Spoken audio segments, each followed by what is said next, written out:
Vamos a empezar con esto de acá. A ver, ve este tipo, ¿eh? Esto ocurre con relativa frecuencia en la emergencia. Yo hablo por mi hospital, en la emergencia regional. Ocurre esto, por ejemplo. Tengo un paciente, una chica de 20 años, ningún antecedente importante, octavo ciclo de la andina, despierta, incluso a las 6:30 de la mañana despierta, con una poliuria, o sea, orina 10 litros al día. 10 litros al día. Normalmente orinamos 2 litros, litro y medio. 10 litros es estar medio día metido en el baño, orinando y orinando y orinando. Y obviamente se orina para tener que tenga sed, sed, sed, sed. Tú ves poliuria y polidipsia y la primera enfermedad que se te viene a la cabeza es diabetes mellitus. Sin embargo, le haces la prueba al paciente y te sale con una glucosa que está pues en 80, 90. Y ahí viene, ¿qué cosa es? Y le repites la glucosa y a veces no tienes un diagnóstico claro. ¿Mm? Ese es un caso clínico. Segundo caso clínico. Varón de 35 años, motos, chicos, nunca suban una moto, ¿ya? Las chicas nunca suban una moto. 25 años, y por manejar su moto, una pequeña piedrita en el camino, y se estabiliza el timón, se chanca. Un casco, o sea, el casco solo sirve para que puedas reconocer tu cuerpo. ¿No? Te chancas, si te chancas feo. Una vez me chanqué en una moto, no. No, no, no. Te chancas feo. Y tienes un TEC moderado. Has sobrevivido realmente. Tienes Glasgow 15. Ustedes en neurología seguramente han visto la escala de Glasgow, que se usa bastante para TEC, pero en general la podemos usar para cualquier enfermedad neurológica. ¿No? Glasgow 15 se está el paciente despierto y a partir del accidente, el paciente empieza a orinar 10 litros, 11 litros, 12 litros al día. ¿Cuál es el diagnóstico? Si se dan cuenta, entre el caso 1 y el caso 2 hay una gran diferencia, que es el antecedente. Yo veo el caso 2 que sucede bastante en emergencia, a los 3 días que el paciente está hospitalizado o estando ya en casa, empieza a orinar, orinar, y acá es obvio cuál es el diagnóstico. Estamos, si se ha golpeado la cabeza, estamos ante una diabetes insípida, tan simple. En el primer caso, no hay el antecedente, y esto puede ser una diabetes insípida, pero puede llevar a que tengamos un diagnóstico más tardío. Causa, acá se dan muchas interrogantes. Tú tienes un caso clínico cerrado, establecido. ¿Mm? Es una diabetes insípida. Y en esos dos casos, ¿cuál es la terapia? Pues darle agua, el paciente se está deshidratando, tiene poliuria y la poliuria se trata con la polidipsia. La polidipsia es una consecuencia de la poliuria y el paciente toma y toma y toma y toma. Y aparte de la incomodidad de ir al baño cada rato, estar tomando agua, agua, agua, no tienes mayores inconvenientes. ¿Mm? En ese tercer caso, paciente varón, otra vez, pues está viajando en moto, esta vez no tiene tanta suerte, el golpe en la cabeza ha sido fuerte y tienes Glasgow 3, estás en coma. Y estando en coma, empiezas a orinar un montón. Si estás en coma, no vas a tener sed. Si estás en coma, no vas a tener sed. Entonces te vas a deshidratar con relativa rapidez. Y acá ya tu vida corre peligro. Terapia, dale agua, agua a este paciente que está sin el mecanismo de la sed intacto. Este tipo está a punto de morirse. Mira la diferencia entre un caso que tiene compromiso neurológico severo y otro caso que tiene un Glasgow 15. La terapia va a ser totalmente diferente. ¿Este paciente le vas a obligar a que tome agua? Está inconsciente, de repente hasta va a tener que estar intubado para poder proteger vía aérea. Está mal el paciente. Sacar la sed o darle agüita y ya no nos sirve. Eso es lo que vamos a aprender el día de hoy con la clase, ¿ya? O un paciente que se encuentra hospitalizado, orinando un montón, y donde tú como médico tienes la obligación de mantenerle una osmolaridad normal entre 32 y 298 miliosmoles para que no haya mayores daños, para que el paciente no tenga repercusión hemodinámica, en general para que no se muera. La terapia sea un poco más compleja, si se dan cuenta. Entonces, todo esto se debe a trastornos en la secreción de vasopresina o trastornos en la respuesta a vasopresina, que es el tema de la clase de hoy. Pueden entender la vasopresina, hace falta algunos conceptos propios de fisiología, ¿ya? Que seguramente les han dado y seguramente ya se han olvidado porque llevas un buen tiempo de aquella vez. Esta es la vasopresina. Es una hormona proteica, como casi toda hormona hipotalámica o hipofisaria, es una hormona proteica y por lo tanto es una hormona que tiene una vida media corta porque es una proteína. Y vean la similitud que tiene la vasopresina con la oxitocina, son hormonas hipotalámicas, las dos son hormonas que viajan a la hipófisis posterior, las dos son hormonas que tienen parecidos estructurales bastante interesantes y bastante evidentes. Bastantes parecidos estructurales. Al punto que la oxitocina puede tener efecto vasopresina, al punto que la vasopresina tiene efecto oxitocina. La oxitocina contrae músculo, uterino, por ejemplo. La vasopresina, desde su nombre, vasopresina, puede generar presión vascular por afección, por efectos sobre células musculares de los vasos, por ejemplo. Vean la estructura de la hormona antidiurética o vasopresina también. La vasopresina tiene tres tipos de receptores. Una hormona puede tener múltiples efectos dependiendo de qué tipo de receptor tiene y sobre todo dependiendo de dónde se encuentra, en qué tipo de célula se encuentra ese receptor. Ven, por ejemplo, el receptor B2, que es el más conocido de la vasopresina, es un receptor que se expresa ¿dónde? En la membrana vasolateral del túbulo colector, a nivel del parénquima renal. Y se encarga de, a través de este efecto, incrementar la acción de esta coporina 2. ¿Qué es la coporina 2? Es un poro de agua, ahora lo van a entender un poquito mejor. Pero también la hormona antidiurética tiene a otro receptor que se llama receptor B1. Este receptor se encuentra ¿dónde? En músculo liso vascular, se encarga de contracción de musculatura vascular, se encuentra a nivel del hígado donde puede hacer glucogenólisis, a nivel de las plaquetas donde puede haber adhesión plaquetaria, a nivel del sistema nervioso central donde puede hacer neuromodulación. Si ustedes ven bien las respuestas o los efectos biológicos del receptor B1, contracción muscular, lisa vascular, glucogenólisis, adhesión plaquetaria, son respuestas que tienen que ver con el estrés. Cuando los varones me van a entender, cuando alguna vez estás a punto de fajarte a golpes con otro tipo, entras en cierto estrés. Sabes que te van a dar, pero también sabes que vas a dar, ¿no es verdad? Y en ese momento de estrés donde tú te puedes sufrir algún daño, pues hay contractura muscular de vasculatura lisa para reducir el sangrado, glucogenólisis para tener glucosa para ese estrés, agresión plaquetaria incrementada para sanar rápidamente cualquier herida, cualquier hemorragia. O sea, el receptor B1 es un receptor de estrés, lo que quiere decir que la hormona antidiurética es una hormona de estrés también. No solo eso, hay otro receptor B3 de la hormona antidiurética que se encuentra a nivel de la hipófisis, en las células que producen uh, ACTH, en los corticotropos. ¿Y qué cosa hace a nivel de los corticotropos? La hormona antidiurética hace que estos corticotropos liberen más hormona adrena corticotrópica, ACTH. Y si aumenta ACTH, aumenta cortisol. Y si aumenta cortisol, el cortisol es una hormona de estrés. Por lo tanto, la hormona antidiurética que genera básicamente es una respuesta al estrés, tanto con su receptor B1, tanto con su receptor B3, también con su receptor B2. Vas a generar lo que se llama antidiuresis, evitar orinar, para poder mantener un volumen vascular. Ya, de eso se encarga la hormona antidiurética. Vean los diferentes efectos que puede tener. Por si acaso, el efecto en el receptor B1 y en el receptor B3 requiere, sobre todo en el B1, una mayor liberación y concentración de hormona antidiurética. En cambio, en el receptor B2, la cantidad de hormona antidiurética para que ese receptor se active no es tan alto. No es tan alto. Vean este gráfico que es bien interesante. Imagínense ustedes que terminando el semestre y terminando, aprobando todos los cursos, por supuesto, y terminando la pandemia, donde vamos a poder salir, ya todos vacunados. Pronto, chicos, pronto lo enchacaron al pobre Sagasti.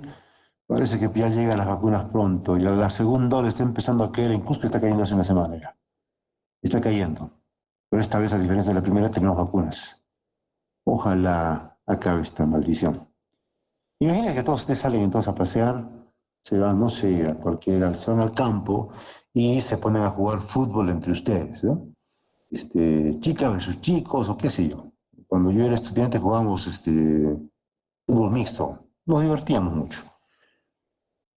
Y juegas una hora, y juegas 2 horas, y sudas un montón, y te empieza a dar sed, y la persona que iba a tener el agua para que todos tomaran, no ha venido, y solamente hay cancha salada.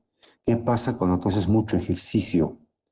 Pierdes agua en la transpiración, pierdes agua en la perspiración, pierdes agua con la respiración, agua, agua pura.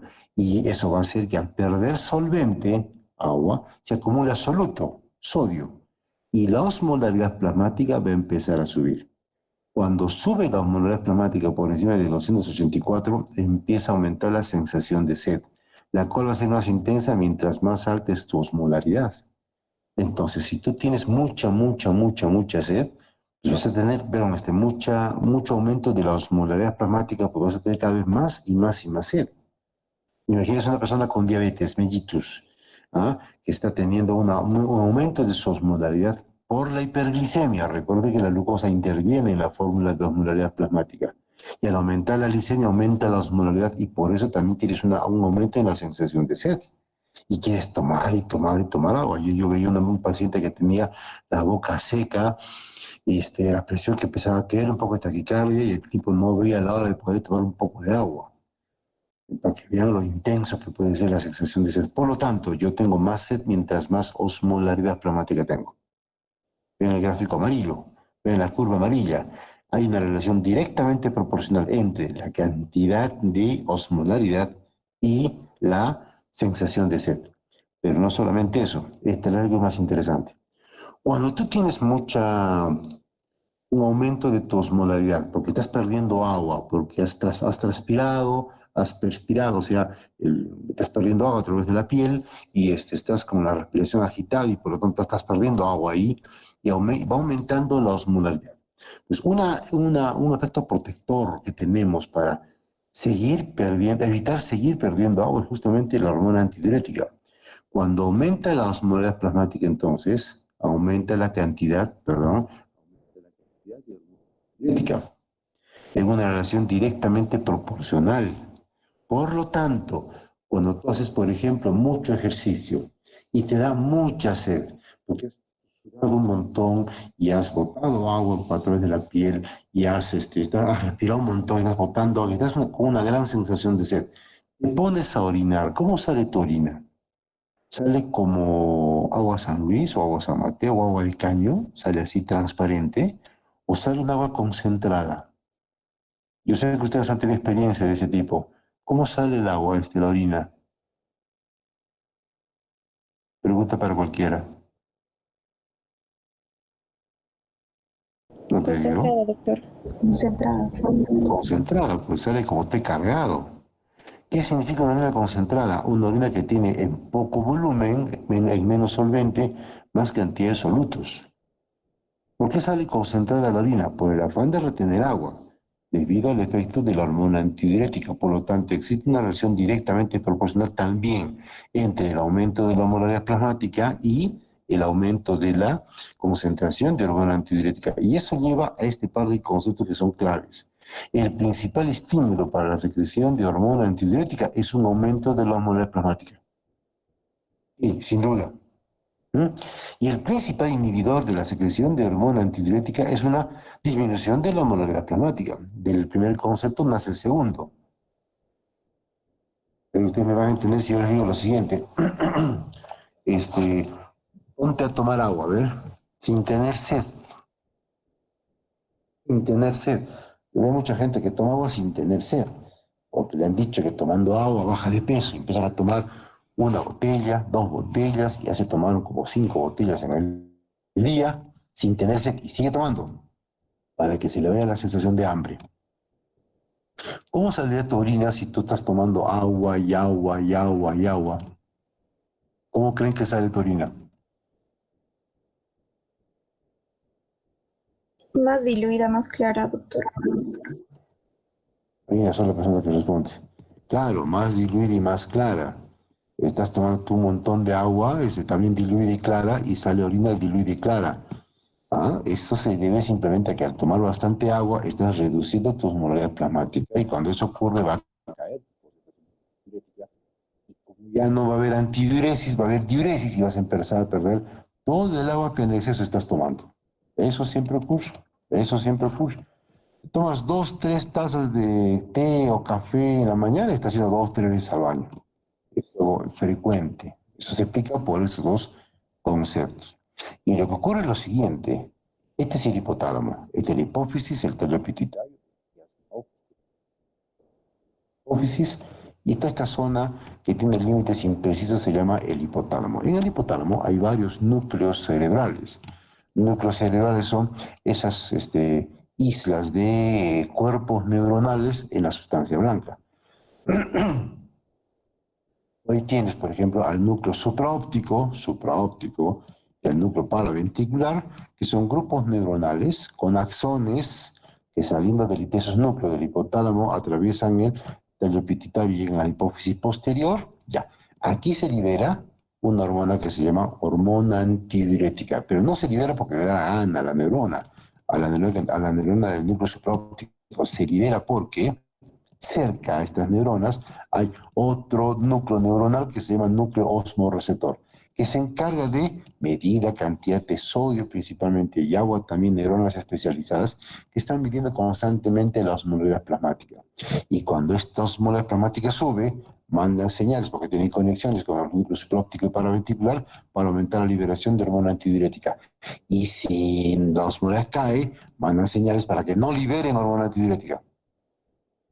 Y cuando aumenta la osmolaridad plasmática, también van a mandar señales a un grupo neuronal que se llama el núcleo de la sed, núcleo hipotalámico, el cual tiene conexiones con la corteza cerebral, para que la sensación de sed se haga consciente y tú puedas buscar agua.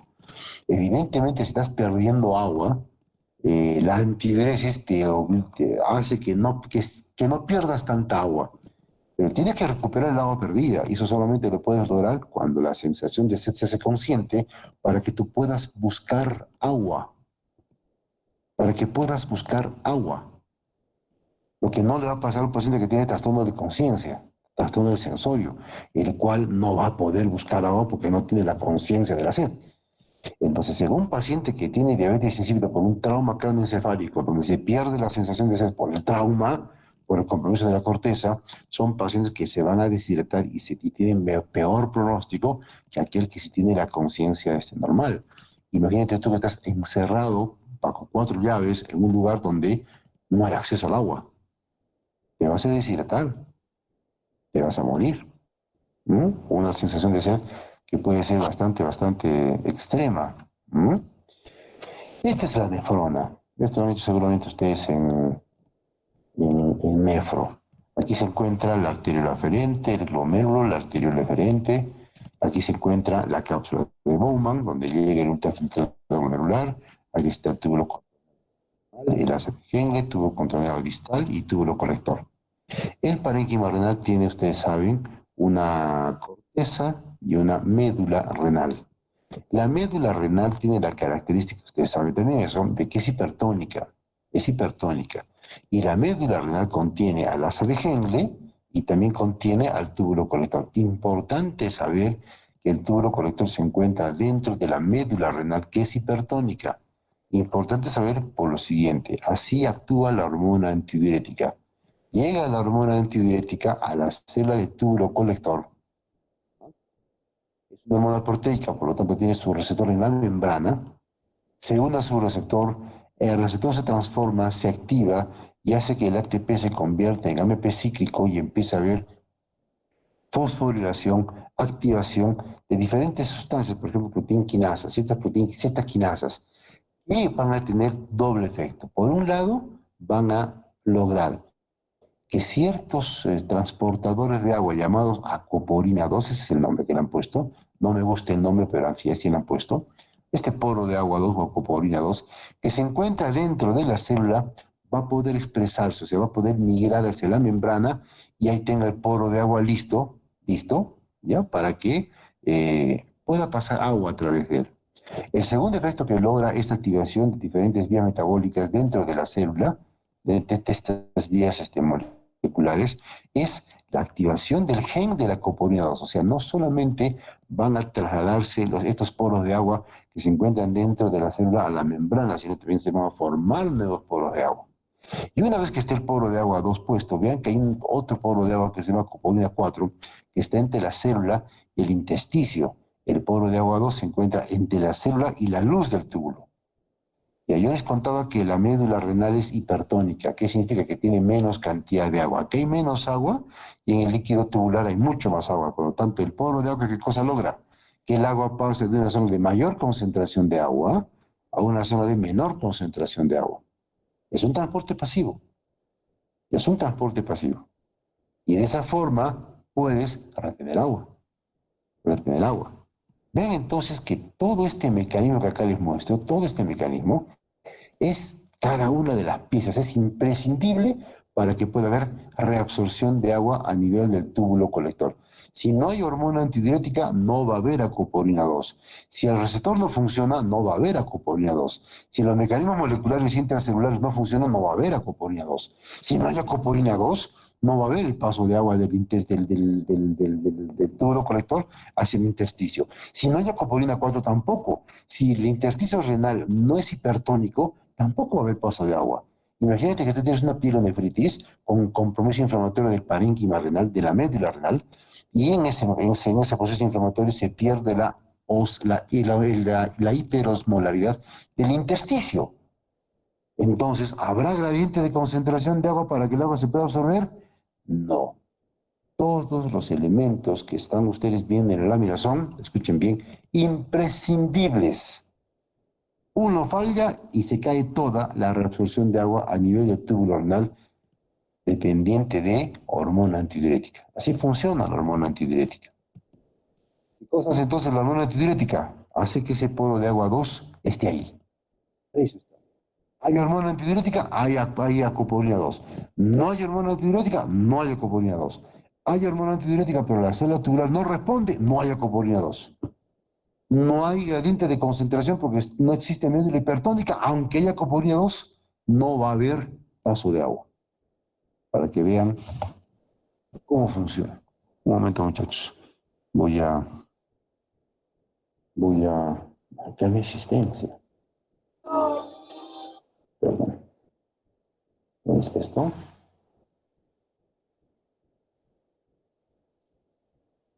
Esto que estoy acá mostrando, muchachos, es fisiología. Fisiología que espero que ustedes, ¿ah? Ah, ¿dónde está? Chicos, ¿me están escuchando? Chicos, Sí, doctor. hola. Un momento, ¿sí? ¿Qué más? No tengo.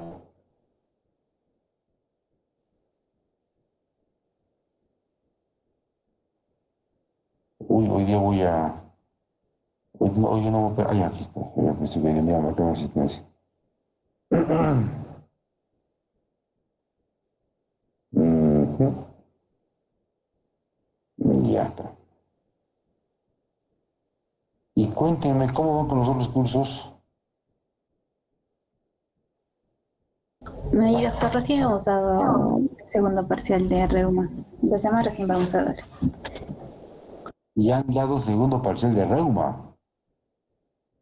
Sí, doctor. Au, estaba más rápido. ¿Y cuántos parciales son? Solo 3. Pues ahorita acaban. Bueno, en parte mejor.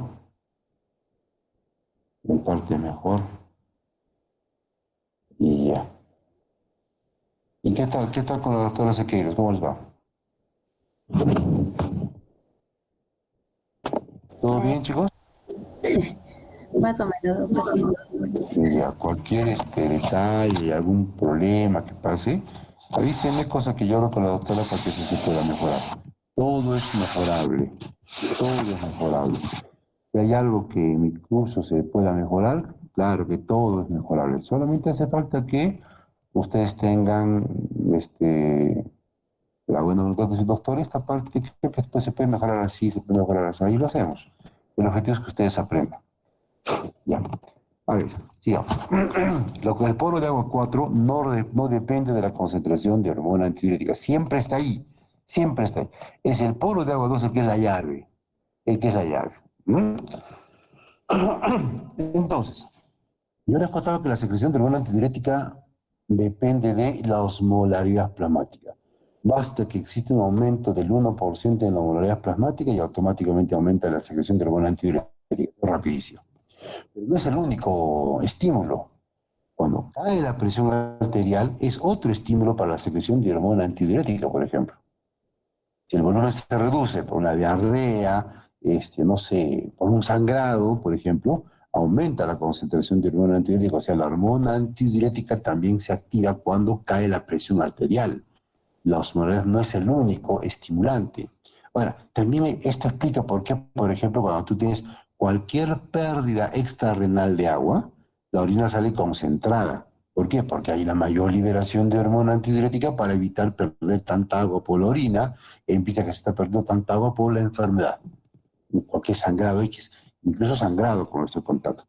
Hay estímulos no osmóticos o no presores, que son, por ejemplo, las náuseas. Si tú tienes una pancreatitis, por ejemplo, y como estás con náuseas, o esas chicas que se embarazan y tienen hiperemesis gravídica, están que vomitan y vomitan, vomitan hasta el alma, ya. Esas chicas, esos pacientes, pueden tener por las náuseas un aumento de 10, de 100 a 1000 veces más en la concentración de hormona antidiurética. Obviamente es un aumento que es transitorio, pero se da. Cuando existe aumento de interleuquina 6, COVID, por ejemplo, aumenta la secreción de hormona antidiurética. Un buen estudio de investigación, por ejemplo, puede ser, ahí están los datos en las historias clínicas de los pacientes en COVID, ver, por ejemplo, cuánto es la cantidad de orina que tienen los pacientes en la etapa aguda del COVID. ¿Mm? Yo les apuesto que tienen menor cantidad de volumen urinario por el aumento de la interleuquina 6 que se ha visto que se eleva en casos de enfermedades agudas, mejor subagudas. El COVID empieza brusco, pero se torna un poquito crónico, subagudo, y puede aumentar la interleuquina. Muchas drogas pueden aumentar o alterar la secreción de hormona antidiurética. Vean ustedes, y les pongo acá, las que estimulan la secreción de hormona antidiurética. Y aquí acaban de encontrar varios fármacos, ¿ah?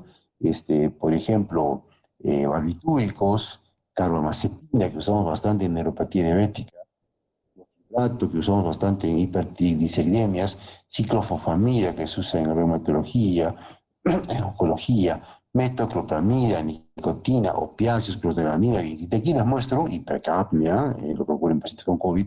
Aquí les muestro ¿cómo les explico? Medicamentos, sustancias que aumentan la secreción de hormona antidiurética. Y también hay sustancias que bloquean la secreción de hormona antidiurética. Alfagonistas, el alcohol, ferritina. Yo les muestro en amarillo aquellas sustancias más usuales, más comunes, que pueden generar los efectos que están ustedes viendo.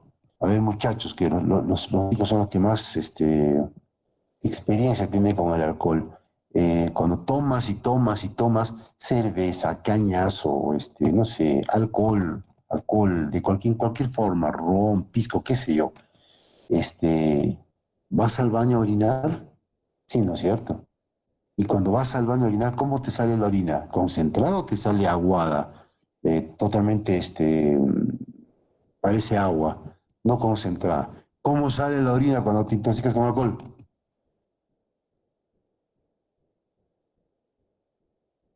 Ujú. Me van a decir que ustedes, chicos, a vuestros 22 años no tienen experiencia con el alcohol. Ya pues, hasta en épocas de pandemia están que se intoxican. Díganme, pues, chicos, a ver, ¿cómo sale la orina cuando estás tú, tomando demasiado alcohol? ¿Cómo sale? Dios mío. No hay chicos, doctor. No, no hay chicos, sí. Alcohólicos anónimos. Ajá. No quieren contar lo que todos sabemos. Caray. A vuestra edad las cosas que yo hacía. Y ustedes no tenían juventud. A ver, las chicas también, pues, no, todo, caramba. Cuando tú tomas demasiado alcohol, te sale una orina diluida. Por eso, pues, cuando tomas mucho alcohol, ¿Qué quiere decir al baño rápido a orinar? ¿Por qué? Porque el alcohol, no es por el hielito que le has puesto a tu ron, es porque el alcohol que está en el trago que estás tomando bloquea la secreción de hormona antidiurética. Y al bloquear la secreción de hormona antidiurética te estás deshidratando, llegas a tu casa, a veces conoces, y si te duermes sin tomar agua, una cefalea que te va a dar al día siguiente, fisiopatología de la resaca. Es eso, es eso. Y fíjate que hay gente, bueno, el uso de cigarrillos últimamente cada vez es menor, mejor, pero gente en mi época, incluso ahora, tomaba alcohol y para no ir mucho al baño, fumaba. Mientras más fumabas, la nicotina te estimula la secreción de hormona antidiurética.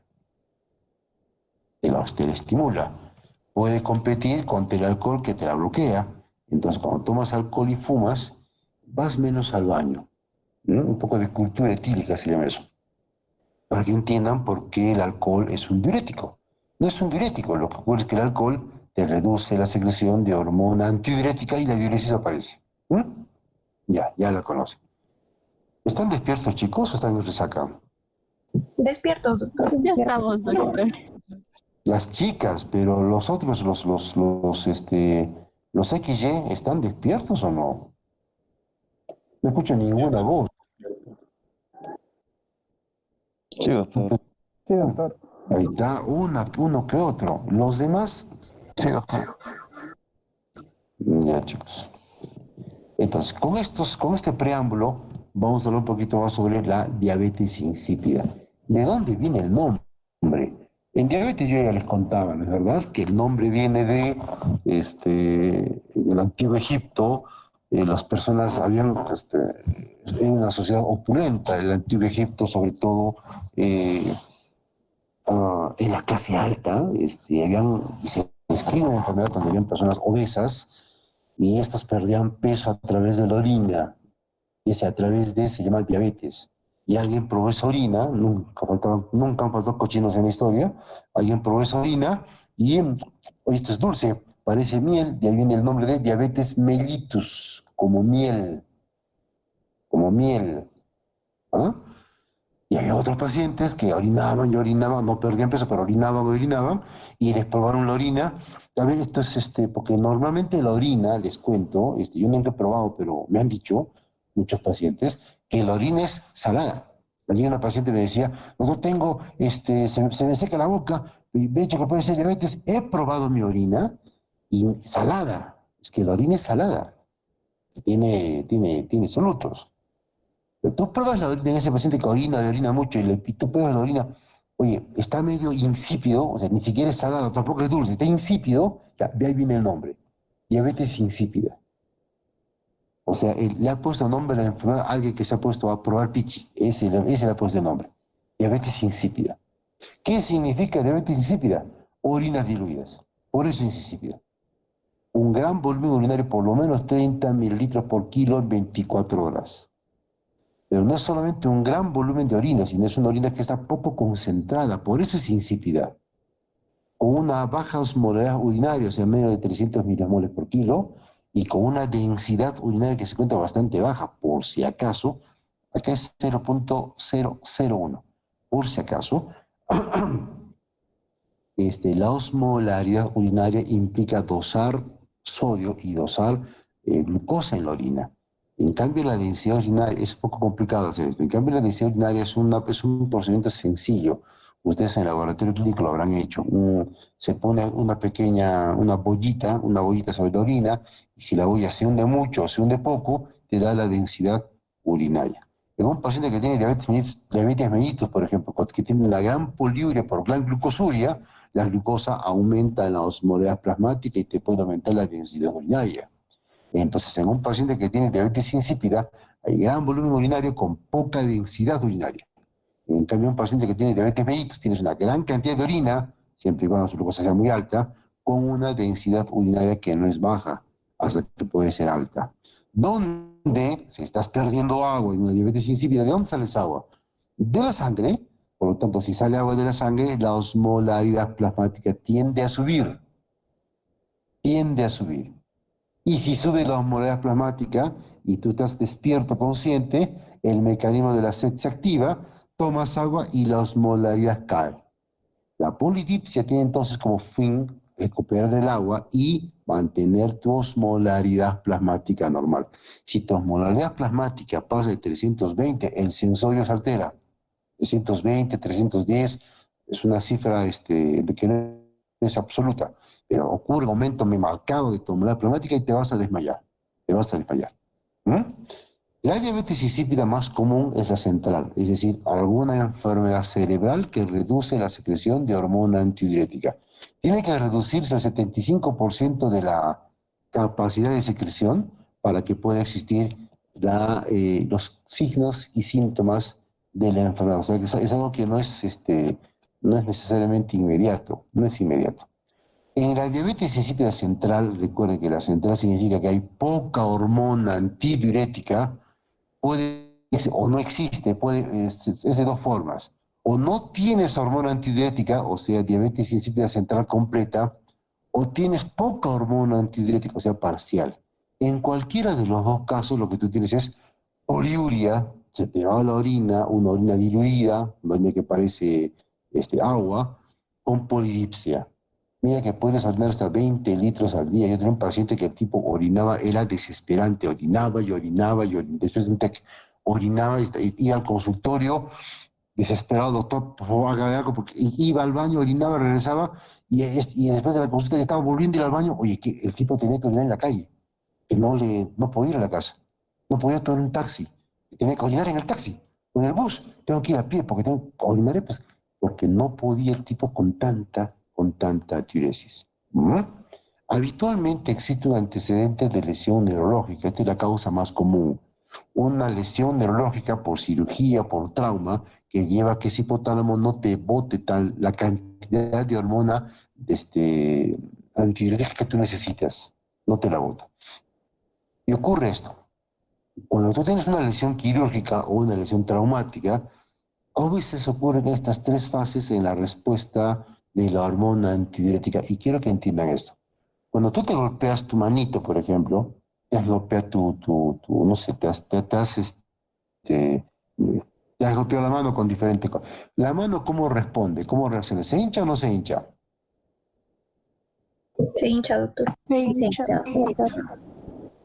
Imagínese que te golpeas el cerebro. ¿El cerebro se puede hinchar o no?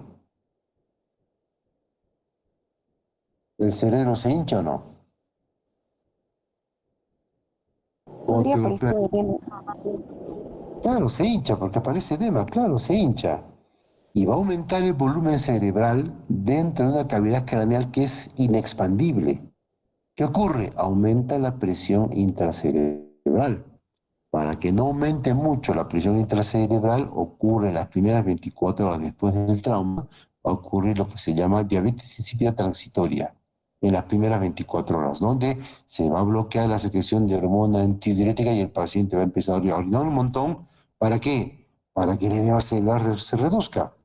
Exactamente lo que hacen los neurocirujanos cuando ven a un paciente con TEG y te dan manitol, para forzar diuresis, para que haya menos edema cerebral. Pasa el tiempo, pasa por ejemplo 4 o 5 días después del accidente, y esta secreción de hormona antidiurética que antes era escasa empieza a aumentar y aparece el síndrome de secreción inadecuada de hormona antidiurética, donde aumenta la secreción de hormona antidiurética para recuperar el agua perdida en la primera etapa. Y esta es la evolución natural. Y en algunos pacientes ocurre la tercera etapa, que es donde aumenta la secreción de hormona antidiurética solamente para caer después ya en forma permanente. Y tienes diabetes insípida secuelar a un cuadro neurológico. Secuelar, ya ahí no hay nada que hacer. Puede ocurrir la tercera etapa. La primera es fisiológica, la segunda es fisiológica, la tercera es secuelar. La tercera es secuelar. Entonces, cuando te llega un paciente que tiene polidipsia poliuria, lo primero que debes pensar es diabetes mellitus. Lo primero que debes pensar. Si la glucosa es normal, lo segundo que debes pensar es diabetes insípida central. Central.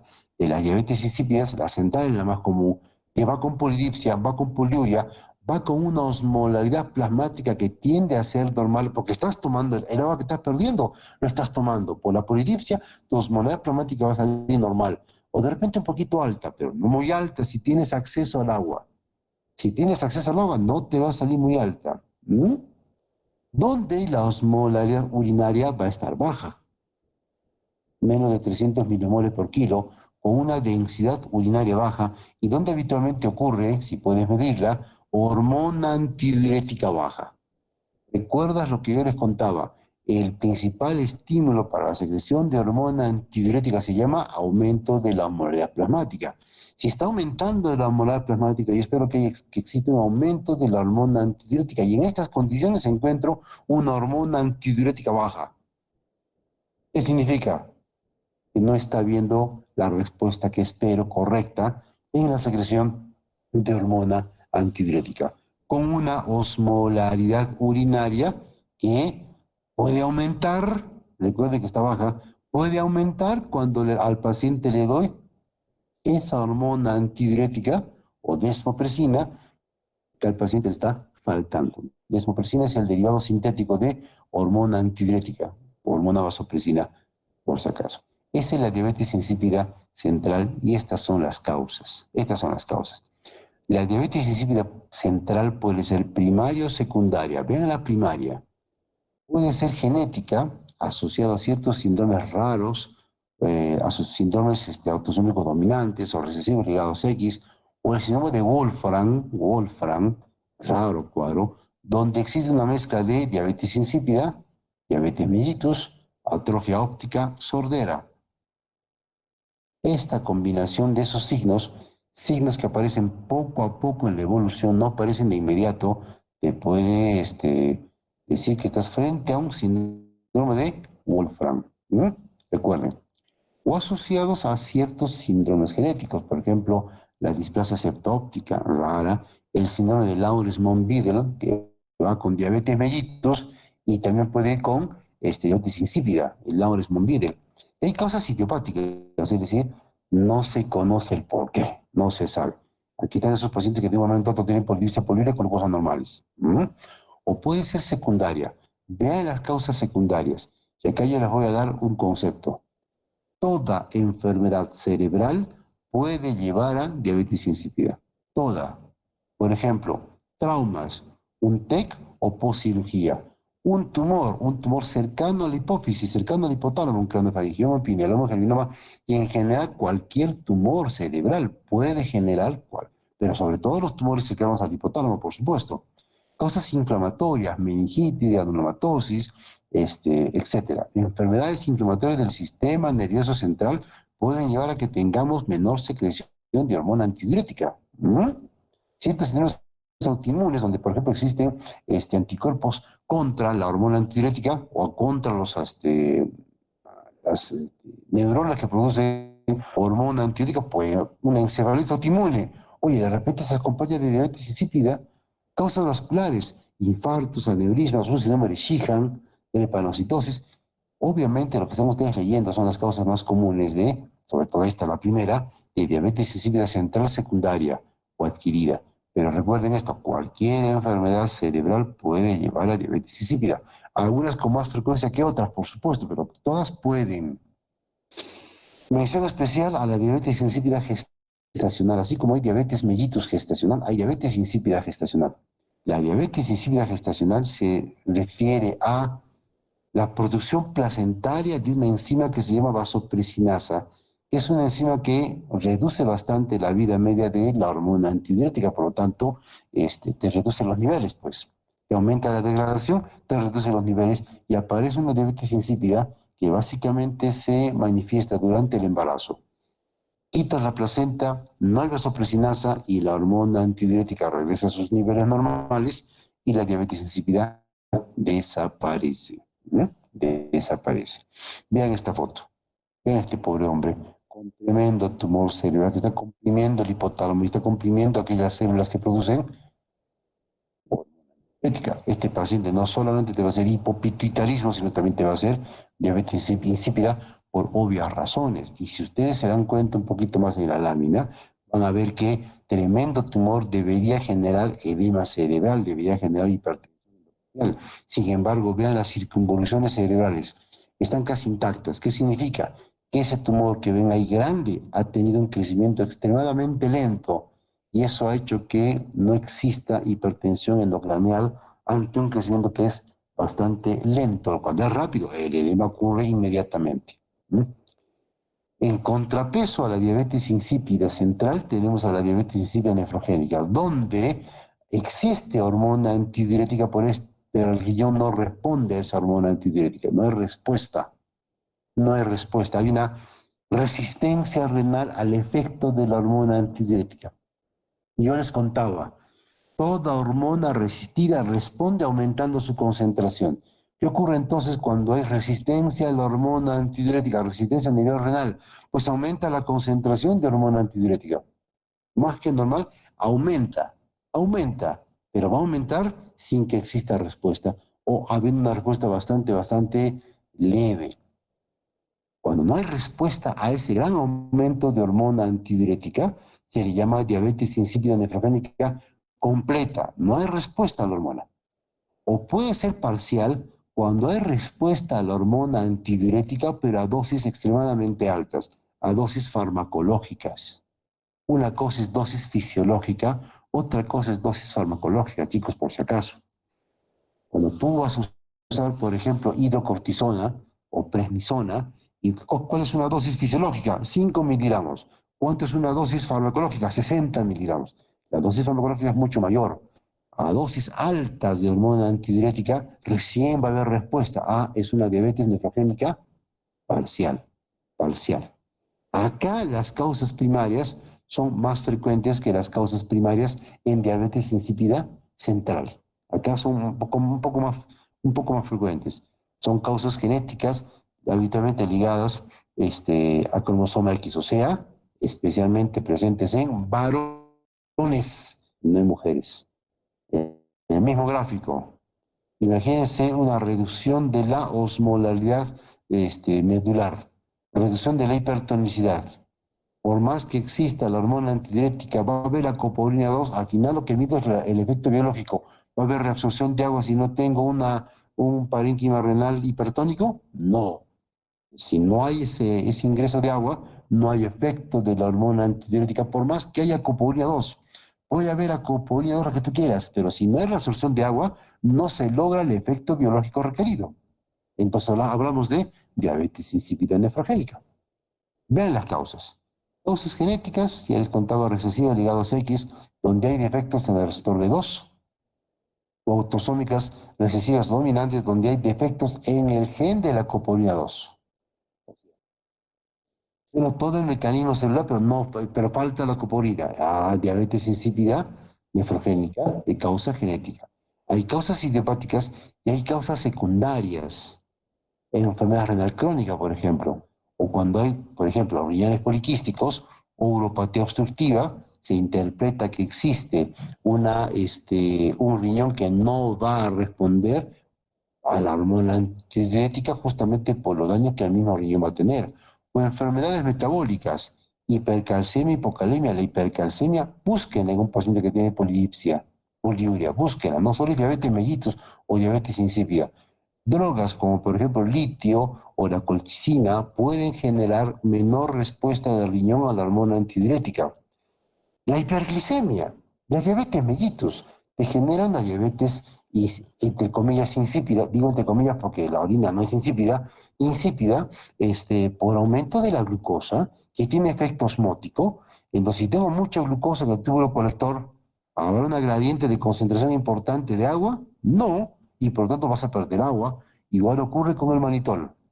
Igual ocurre, por ejemplo, con enfermedades sistémicas tipo síndrome de Sjögren. Ayer hay un paciente con síndrome de Sjögren. Se le seca la boca porque las parótidas no generan mucha saliva. Sí, pero también en el Sjögren puede haber una mala respuesta del riñón a la cantidad de hormona antidiurética.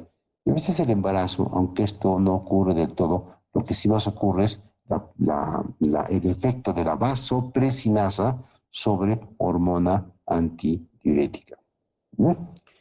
Y para terminar les cuento lo que se llama la polidipsia dipsogénica.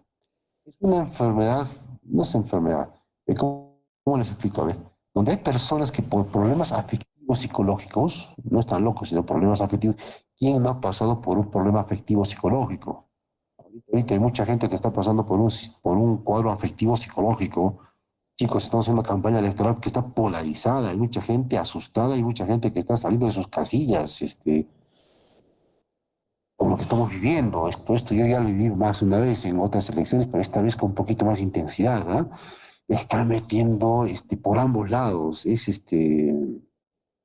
Así es el Perú, así es el Perú. Y hay mucha gente con problemas psicológicos afectivos que responde tomando agua. No tienen sed, toman y toman y toman agua. Si tomas y tomas y tomas agua, vas a orinar, pues. Vas a orinar. Y tú dices, ¿tienes mucha sed? Sí. ¿Orinas? Sí. Y tú dices, ay, tu diabetes insípida porque la glucosa es normal. Oye, de repente es una polidipsia dipsogénica o también llamada potomanía. Ese es el otro nombre, ¿ya? Potomanía, tomas demasiada agua. Puede ser inducido por drogas, pero habitualmente ocurre en pacientes que tienen desórdenes afectivos psicológicos. Es algo habitual, muchachos, en épocas de pandemia y de desórdenes afectivos frecuentes. Mucha gente que va a la consulta llorando porque es la primera vez en su vida que están saliendo en época de pandemia y asustados. Esto es bastante frecuente. La salud mental en el Perú, por la pandemia y por las elecciones, está empezando a verse afectada. Yo veo gente ya al borde de un ataque de nervios. ¿Mm? Puede haber enfermedad hipotalámica, puede haber algún cuadro hipotalámico que lleva a que aumente la sensación de sed sin que se reduzca la concentración de hormona antidiurética. Ojo, estoy hablando de eso, como fenómeno inicial, como fenómeno inicial. Es decir, el problema hipotalámico va a generar que aumente tu consumo de agua. Y al aumentar tu consumo de agua, vas a reducir tu hormona plasmática, vas a reducir secundariamente la cantidad de hormona antidiurética y vas a empezar a orinar. Estos pacientes que habitualmente ocurren por desórdenes afectivos, es lo más común, te pueden confundir al momento de evaluar a un paciente con verdadera diabetes insípida. Este paciente tiene diabetes insípida porque le gusta tomar agua, dipsogénica o potomanía, recuerden eso. Ya muchachos, hasta acá la clase. ¿Alguna pregunta, mejor dicho, a ver, de esos chicos que no querían hablar?